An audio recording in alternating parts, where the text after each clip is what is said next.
Assalamu alaikum. My name is Sayyid Rahil Muzawwir and I welcome all of you to my YouTube channel Sayyid Rahil Muzawwir. So बच्चों, जैसा कि हम पढ़ रहे थे about MD CAT syllabus, national MD CAT syllabus, और वो revise हो गया अगेन हमने नम्स का जो सिलेबस है जिसमें 20 यूनिट्स हैं उसको फॉलो करना है। तो नम्स के सिलेबस में जो यूनिट 2 है that is about biological molecules, और बायोलॉजिकल मॉलिक्यूल्स में जो टॉपिक शामिल हैं वो हैं जी proteins, lipids, carbohydrates, nucleic acids, enzymes and water. So today we are going to study about a very important macromolecule, that is lipids. So this is the syllabus and then we will be starting the topic of lipids. So lipids को आम अल्फाज में चिकनाइयाँ भी कहा जाता है। So इसकी हमने डिटेल पढ़नी, इंट्रोडक्शन है, इसके फंक्शंस क्या हैं और इसकी कौन कौन सी टाइप्स हैं, उन टाइप्स की क्या क्या अफादियत है, वो कहाँ कहाँ पे किन किन ऑर्गेनिजम्स में किस किस जगह पर मौजूद है। सो इंट्रोडक्शन है जी that lipids are actually these are heterogeneous compounds that are related to fatty acids. जो ज़्यादातर टाइप्स हम पढ़ेंगे अभी उनके अंदर फैटी एसिड्स मौजूद होगा। हेट्रोजेनस मीन्स के it is a group that contains different types of molecules. एक होता है होमोजेनस, होमोजेनस मीन्स के सेम टाइप के मॉलिक्यूल्स उसके अंदर मौजूद हो। लेकिन लिपिड जो है वो एक बड़ा ग्रुप है, इसकी आप टाइप्स अभी देखेंगे वो डिफरेंट तरह के, इसमें डिफरेंट क्वालिटी और डिफरेंट स्ट्रक्चर के मॉलिक्यूल इसके अंदर मौजूद हैं, और मोस्टली के अंदर मौजूद होता है fatty acids. That's why it's been written that these are related to fatty acids. So अब इसके कुछ फीचर्स हैं। पहला फीचर है जी सॉलिबिलिटी, फिर है जी हमने पढ़ना है वैक्स, ऑयल्स और कोलेस्ट्रॉल के हवाले से, फिर है जी एनर्जी स्टोरेज, और फिर है जी इनकी हाइड्रोफोबिसिटी। सो एनर्जी स्टोरेज इनमें ज़्यादा है बामुकाबला कार्बोहाइड्रेट्स एंड प्रोटीन्स के, बिकॉज इनके अंदर कार्बन हाइड्रोजन बॉन्ड्स की जो तादाद है वो काफ़ी ज़्यादा होती है। जो कार्बन हाइड्रोजन बॉन्ड्स हैं वो इनके अंदर ज़्यादा मिकदार में, ज़्यादा तादाद में मौजूद हैं, और हम पढ़ चुके हैं कि जो कार्बन हाइड्रोजन बॉन्ड्स हैं वो एनर्जी को स्टोर करते हैं। ये इसी चैप्टर में हमने शुरू के अंदर पढ़ा हुआ है, और इसके अंदर ऑक्सीजन का लेस प्रोपोर्शन है, इस वजह से ऑक्सीडेशन इसकी कम से कम होती है, ऑक्सीडेशन से बच जाता है, इसलिए ये ज़्यादा अमाउंट ऑफ एनर्जी को स्टोर कर लेते हैं। सॉलिबिलिटी है जी कि ये वाटर के अंदर इनसॉलेबल है, they are insoluble in water. अगर आप देखें कि अगर कोई ऐसा दूध जिसमें मलाई ज़्यादा हो, जैसे हम मलाई कहते हैं, वो ज़्यादा उसमें चिकनाई होती है, फैट्स होती हैं, अगर उसकी चाय बनाई जाए तो आपको चाय के ऊपर चिकनाई नज़र आती है, तो इट मीन्स के जो फैट्स हैं वो वाटर में सॉलेबलाइज नहीं है, but they are soluble in organic solvents like ether, alcohol and chloroform. उसकी रीज़न ये है कि ज़ाहिर ऑर्गेनिक सॉल्वेंट, ये भी ऑर्गेनिक मॉलिक्यूल है, और सॉल्वेंट्स भी ज़ाहिर है उनके अंदर कार्बन हाइड्रोजन होता है, तो इसलिए लाइक डिजॉल्व लाइक वाला फॉर्मूला इधर अप्लाई होता है। अभी आप देख सकते हो कि नॉन पोलर सॉल्वेंट में ये बिल्कुल मिक्स हो गया, आपको कोई जगह नज़र नहीं आ रही, लेकिन वाटर के केस में आप देखो कि ये वाटर के ऊपर एक लेयर की फॉर्म में मौजूद है। तो सॉलिबिलिटी टेस्ट वाटर के केस में नेगेटिव होगा और नॉन पोलर सॉल्वेंट के केस में पॉजिटिव होगा। फिर वैक्सीज, इसकी क्लासेस हैं, जो क्लासेस बुक ने मेंशन किए हैं, वैक्सीज हैं, स्फिंगोलिपिड्स हैं, फॉस्फोलिपिड्स हैं, टर्पिनाइड्स हैं, ग्लाइकोलिपिड्स हैं, और इसाइल ग्लिसरोल्स हैं। अब इसमें स्फिंगोलिपिड्स और ग्लाइकोलिपिड्स, इनकी ज़्यादा डिटेल मौजूद नहीं। ग्लाइकोलिपिड्स हम पहले भी पढ़ चुके हैं, ये कॉन्जुगेटेड मॉलिक्यूल्स हैं। स्फिंगोलिपिड्स एक्चुअली ये सेल मेम्ब्रेन से रिलेटेड होते हैं, लेकिन बुक में मेंशन नहीं है, तो इसलिए हम इसकी डिटेल में नहीं जाएंगे। हमने पढ़ना है जी इसाइल ग्लिसरोल को, जो पहले नंबर पे बुक ने मेंशन किया है, फिर है वैक्सेस, फिर है फॉस्फोलिपिड्स, और फिर है टर्पेनाइड्स। सो पहली क्लास है इसाइल ग्लिसरोल। सो दो वर्ड्स का कम्बिनेशन है इसाइल और ग्लिसरोल का। अब ये हैं क्या? These are actually esters of fatty acids and alcohol. यानी अल्कोहल और फैटी एसिड जब आपस में कंबाइन होते हैं तो जो रिजल्टेंट कंपाउंड बनता है वो इसाइल ग्लिसरॉल है। अब एस्टर्स क्या होते हैं? जब भी कोई एसिड और अल्कोहल कंबाइन करेगी तो जो रिजल्टेंट कंपाउंड होगा वो कहलाएगा एस्टर। जैसे हम फास्फोडाइस्टर बॉन्ड पढ़ेंगे न्यूक्लिक एसिड में। तो यहाँ पे फैटी एसिड्स हैं और ग्लिसरोल्स हैं। ग्लिसरोल्स पोलीओल हैं, यानी कि बड़ा कंपाउंड है अल्कोहल का जिसमें 3 या 3 से ज़्यादा हाइड्रोक्सिल ग्रुप मौजूद होंगे।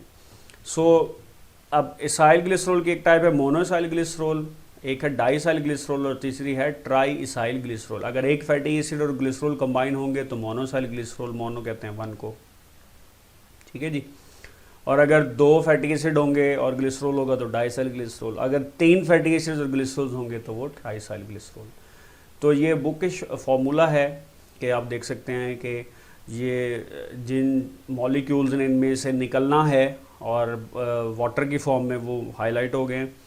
सो इस तरीके से फैटी एसिड्स और अल्कोहल आपस में कंबाइन करते हैं और इसाइल ग्लिसरॉल बन जाता है, न्यूट्रल लिपिड बन जाता है और उसके बाद वाटर मॉलिक्यूल उसमें से रिलीज़ हो जाता है। सो इसाइल ग्लिसरॉल की फॉर्मेशन है, ये ग्लिसरॉल है, इसमें 3 हाइड्रोक्सिल ग्रुप मौजूद हैं, ये 3 फैटी एसिड्स हैं और ये 3 वाटर मॉलिक्यूल्स निकलेंगे और एंजाइम की प्रेजेंस में होंगे। अब इसको न्यूट्रल लिपिड इसलिए बोलते हैं कि अगर एक फैटी एसिड होता और एक ग्लिसरॉल होता तो ये दोनों हाइड्रोक्सिल ग्रुप्स होते हैं, इनमें नेगेटिव चार्ज होता मोनोइसाइल ग्लिसरॉल की फॉर्म में कि केस में ये न्यूट्रल ना रहते। इसी तरीके से इवन अगर 2 फैटी एसिड भी होते और एक ग्लिसरॉल होता तो स्टिल ये जो हाइड्रोक्सिल ग्रुप होता ये फ्री रहना था, इसके ऊपर नेगेटिव चार्ज रहता, तो तब भी डाइसाइल ग्लिसरॉल भी न्यूट्रल लिपिड नहीं कहलाता। लेकिन जब 3 फैटी एसिड्स होते हैं तो ये तीनों हाइड्रोक्सिल जो ग्रुप्स हैं ये बॉन्ड फॉर्मेशन में इन्वॉल्व हो जाते हैं, इसलिए इन पे नेगेटिव चार्ज ख़त्म हो जाता है और ये न्यूट्रल लिपिड्स कहलाते हैं। ट्राइसाइल ग्लिसरॉल भी इनको कहा जाता है, ट्राइग्लिसराइड्स भी कहा जाता है और ये न्यूट्रल लिपिड्स भी। Now what are fatty acids?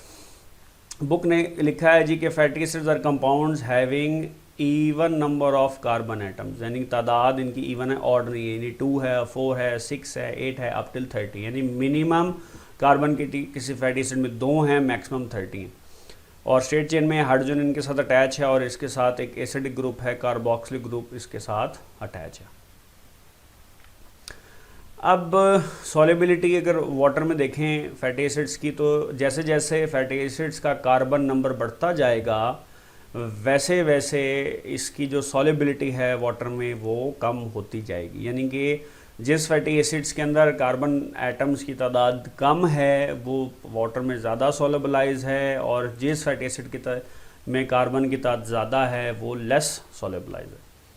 Solubility in organic solvents में जिस फैटी एसिड में कार्बन नंबर की तादाद कम होगी वो ऑर्गेनिक सॉल्वेंट में लेस सॉल्युबल है और जिस फैटी एसिड में कार्बन नंबर की तादाद बढ़ती जाएगी वो वैसे ही वैसे ऑर्गेनिक सॉल्वेंट में सॉल्युबलाइज होता रहेगा।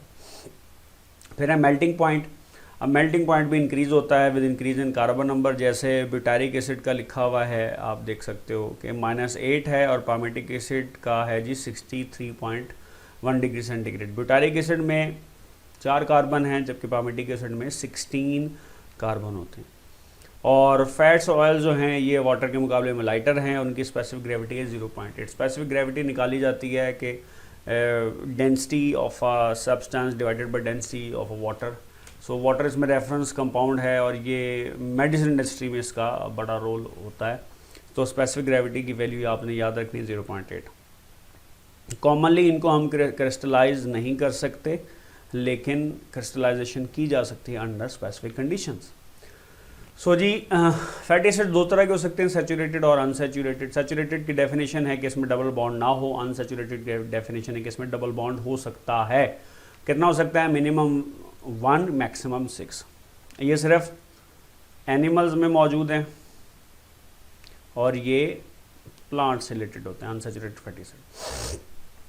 Saturated fatty acid room temperature पर सॉलिड है, इनको घी कहते हैं। अनसैचुरेटेड फैटी एसिड लिक्विड होते हैं जी, रूम टेम्परेचर इनको ऑयल्स कहा जाता है। ये स्ट्रेट चेन में होते हैं जबकि ये ब्रांच या रिंग्ड फॉर्म में होते हैं। एग्जाम्पल है जी एसिटिक एसिड है, ब्यूटारिक एसिड है, पामिटिक एसिड है। एसिटिक एसिड में 2 कार्बन, ब्यूटारिक एसिड में 4 कार्बन, पामिटिक में 16 कार्बन। ओलिक एसिड के अंदर टोटल 18 कार्बन होते हैं और उसमें कार्बन 9 और कार्बन 10 के अंदर एक डबल बॉन्ड होता है। इसको आपने याद रखना है, ये MCQ। ये आप देख सकते हैं 3D स्ट्रक्चर्स हैं और आप ये देखते हो कि यहाँ पे बिल्कुल ये स्ट्रेट चेन है, जबकि इधर ये थोड़ा सा डिटेटेड फॉर्म के अंदर भी मौजूद है। अब एसिटिक एसिड का ये फार्मूला है, इसमें 2 कार्बन है, एक कार्बन है जी कार्बोक्सिल ग्रुप का और एक जो चेन उसके साथ अटैच है।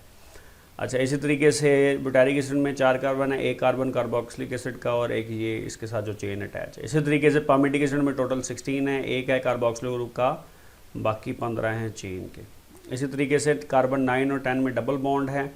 टोटल इसके अंदर 18 कार्बन हैं, एक कार्बन है कार्बोक्सिलिक एसिड का और बाकी 17 इसके अंदर चेन के कार्बन हैं।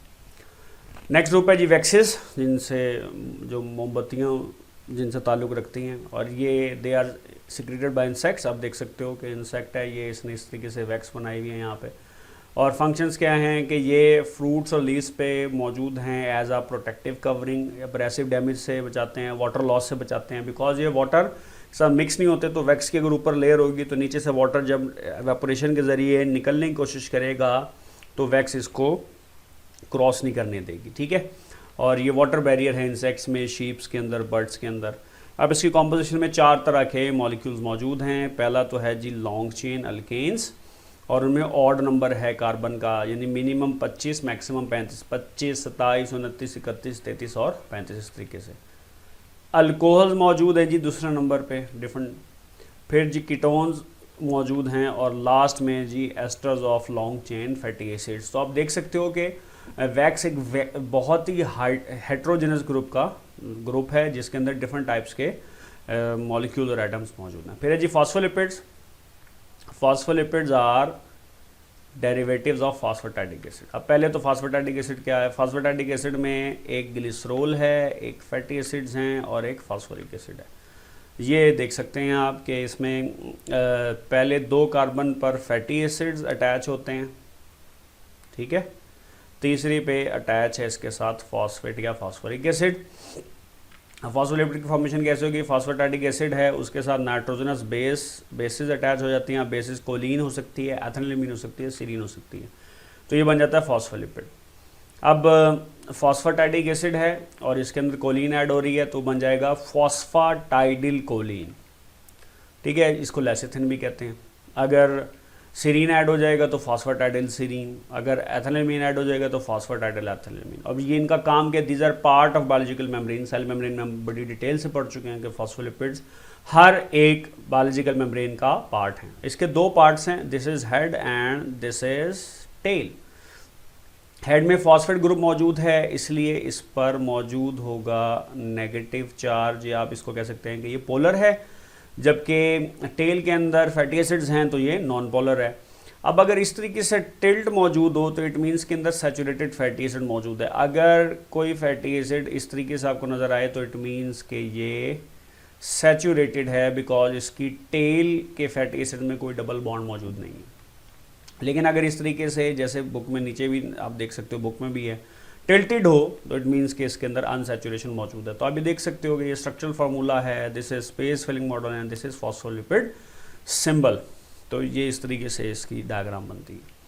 फिर ये टर्पेनाइड्स बड़ा इंपॉर्टेंट ग्रुप है और इसके अंदर सिंगल रिपीटिंग यूनिट होता है जिसे आइसोप्रोनाइड बोलते हैं। इसकी कंडेंसेशन से रबड़ बनती है, ठीक है, और कैरोटेनाइड्स बनते हैं, टर्पीन्स बनते हैं और स्टीराइड्स बनते हैं। अब फंक्शंस क्या हैं जी? These are energy source.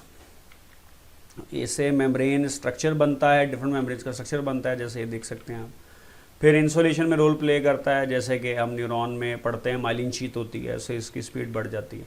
और लास्ट में जी प्रोटेक्शन के शीप वगैरह के अंदर एब्रेसिव डैमेज से और वाटर लॉस से सेव करती है।